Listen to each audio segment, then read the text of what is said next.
الرحمن الرحیم۔ ناظرین، آپ سب کا ویلکم استقبال ہے اسلامی طریقے سے۔ السلام علیکم ورحمۃ اللہ وبرکاتہ۔ میری پیاری اسلامی بہنوں، آئیے گا آج میں آپ کو اس ویڈیو کے اندر میں نبی صلی اللہ علیہ وسلم کی ایک بہت ہی صحابیہ خواتین ہیں جو اپنے بیٹے کی کس طریقے سے پرورش کرتی ہیں اور شوہر کی اطاعت کس طرح کرتی ہیں اور فرمانبرداری کیسے بجا لاتی ہیں۔ ہم اس واقعے کو سن کر کے انشاءاللہ اگر عمل کریں گے تو ہماری زندگی جنت کا نمونہ دنیا میں بھی ہوگی اور آخرت میں بھی ہم جنت میں جائیں گے انشاءاللہ۔ تو میری پیاری اسلامی بہنوں، یہ ویڈیو لازمی پورا ضرور سنیں تاکہ ہمیں اس سے سبق ملے۔ پیاری اسلامی بہنوں، امر واقعہ یہ ہے کہ اہل مدینہ کے بیان کے مطابق بنو امیہ کے زمانے میں حضرت رابعہ کے والد ابو عبد الرحمن فروخ خراسان کی کسی جنگ میں لڑنے چلے گئے اور رابعہ اس وقت مادر سکم میں تھے۔ جاتے جاتے فروخ اپنی بیوی کو 30,000 دینار بھی دیتے گئے کہ کہیں معلوم نہ ہو کب تک آنا ہو، یعنی ایسا معلوم نہیں ہے کہ کب آنا ہو، سال 2 سال 10 سال لگ جائیں، پھر کہیں واپسی آنی ہو۔ اس کے بعد آپ کی زندگی اس طریقے سے آپ بہت سال ہو گئے، قریب 27 سال کے بعد مدینہ لوٹ کر آئے اور مجاہدانہ شان کے ساتھ گھوڑے پر سوار تھے اور آپ کے ہاتھ میں ایک نیزہ تھا۔ گھوڑے سے اترے اور نیزے سے اپنے گھر کے دروازے کو دھکا دیا۔ آواز سن کر کے رابعہ باہر نکلے اور کہا، اللہ کے بندے، کیا میرا گھر ڈھانے کے لیے آیا ہے؟ فروخ نے کہا، نہیں، مگر تو بتا کہ تو نوجوان ہے اور نوجوان آدمی میرے گھر میں کیا کر رہا ہے؟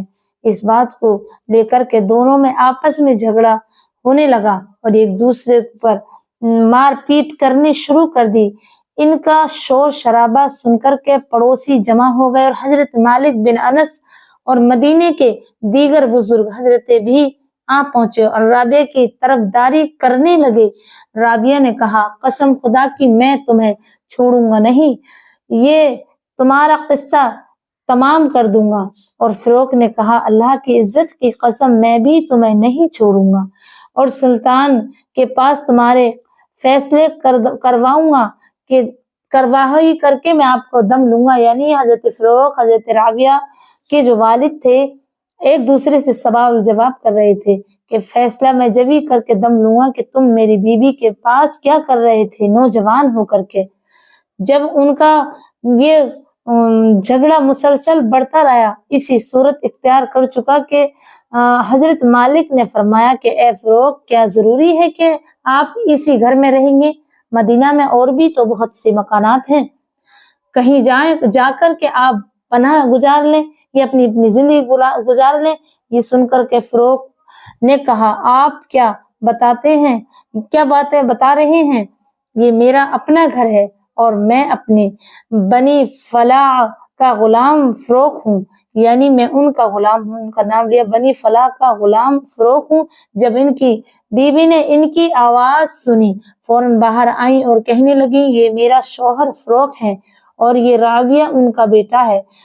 دونوں، میرا شوہر جس ٹائم میرا بیٹا میرے شکم میں تھا تو جہاد پہ گیا تھا، اسی وقت میرے شکم میں امانت کے طور پر یہ میرے سکن میں چھوڑ کر گئے تھے، یہ میری امانت ہے۔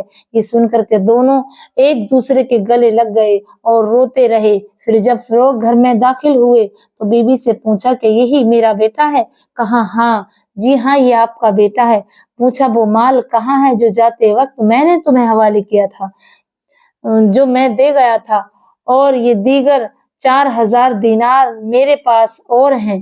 بیوی نے کہا، وہ مال تو میں نے دفن کر دیا، کچھ دنوں کے بعد نکال کر آپ کو حوالے کر دوں گی۔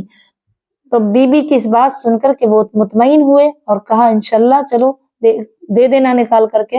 حضرت رابعہ مسجد میں چلے گئے اور اپنی درسگاہ مسجد نبوی میں آراستہ کر دی اور حضرت مالک بن انس، حضرت حسن بن زید، تمام جتنے بھی مدینے کے سربراہ آوردہ ہستیاں ان کے حلقے میں ان کے درس میں آ کر بیٹھ گئیں۔ جب سامعین کا ایک ہجوم لگ گیا تو رابعہ کی ماں نے فروغ سے کہا کہ جائیے اور جا کر کے مسجد نبوی میں نماز پڑھائیں۔ چنانچہ فروغ آئے اور اپنے سر کی آنکھوں سے دیکھا کہ لوگوں کا ایک بہت بڑا ہجوم لگا ہوا ہے، مسجد میں موجود ہے، اور آپ قریب ہی ہو کر کے دیکھتا کہ اس حلقے میں، اس درس میں، اس میں کون کون حصہ لے رہا ہے اور یہ کس کا بیٹا ہے جو تقریر اتنی کثرت سے اتنی بہترین انداز میں کر رہا ہے۔ اکثر تو آپ دیکھنا چاہتے تھے لیکن رابعہ کو پہچان نہ سکے۔ انہوں نے پوچھا یہ درس دینے والا عالم کون ہے؟ تو تمام لوگوں نے کہا آپ انہیں نہیں پہچانتے، آپ انہیں نہیں جانتے؟ حیرت ہے، اور یہ رابعہ بن عبد الرحمن ہے۔ کہا کیا کہتے ہو؟ یہ میرا اپنا بیٹا ہے، اللہ نے اسے اتنی عزت اور رفعت بخشی ہے۔ خوشی میں جلدی سے گھر آئی اور رابعہ کی ماں سے کہا تمہارے بیٹے کو میں نے علم اور فقہ کی اس منزل پر فائز پایا جہاں کم ہی لوگ پہنچتے ہیں۔ بی بی نے کہا اب آپ بتائیں کہ آپ کیا لیں گے؟ وہ 30,000 دینار چاہیں گے یا ایسا سعادت مند بیٹا؟ فروغ نے کہا قسم خدا کی مجھے ایسا نیک وقت بیٹا منظور ہے۔ کہا اللہ کی عزت کی قسم۔ ان کی والدہ نے کہا رابعہ کی کہ اللہ کی عزت کی قسم کھا کر کہتی ہوں کہ وہ سارا مال میں نے رابعہ کے حسن اور تعلیم اور تربیت میں خرچ کر دیا اور اس میں سے ایک پائی بھی ضائع نہیں ہونے دی۔ حضرت رابعہ کی یہ بات سن کر کے اتنی تعلیم اور اتنی بہترین انداز کی تقریر سن کر کے ان کے والد بہت خوش ہوئے اور والدہ سے کوئی پیسے کا حساب نہ لیا۔ پیاری اسلامی بہنوں، اس سے معلوم ہوا کہ ہم اپنی تربیت اور خرچ اپنے بیٹے پر، اپنے بچوں پر کریں تو ایسی جگہ کریں جہاں کے دینی تعلیم بھی ہو اور دنیا بھی، جہاں اسے سلیقہ زندگی اسلام کے طریقے سے گزارنی بھی آ جائے اور دنیا میں بھی کسی کا محتاج نہ ہو۔ پیارے اسلامی بہنوں، اس طریقے سے اپنے بچوں کی تربیت کریں گی تو انشاءاللہ اللہ اور اللہ کے رسول خوش ہو جائیں گے اور تمام دنیا میں عزتیں ملیں گی اور آخرت میں جنت نصیب ہوگی۔ ہم اپنے بچوں کو اس طریقے سے تعلیم دیں۔ پیارے اسلامی بھائیوں، ویڈیو اچھا لگا ہو تو اسے آگے شیئر لائک ضرور کریں۔ السلام علیکم ورحمۃ اللہ وبرکاتہ۔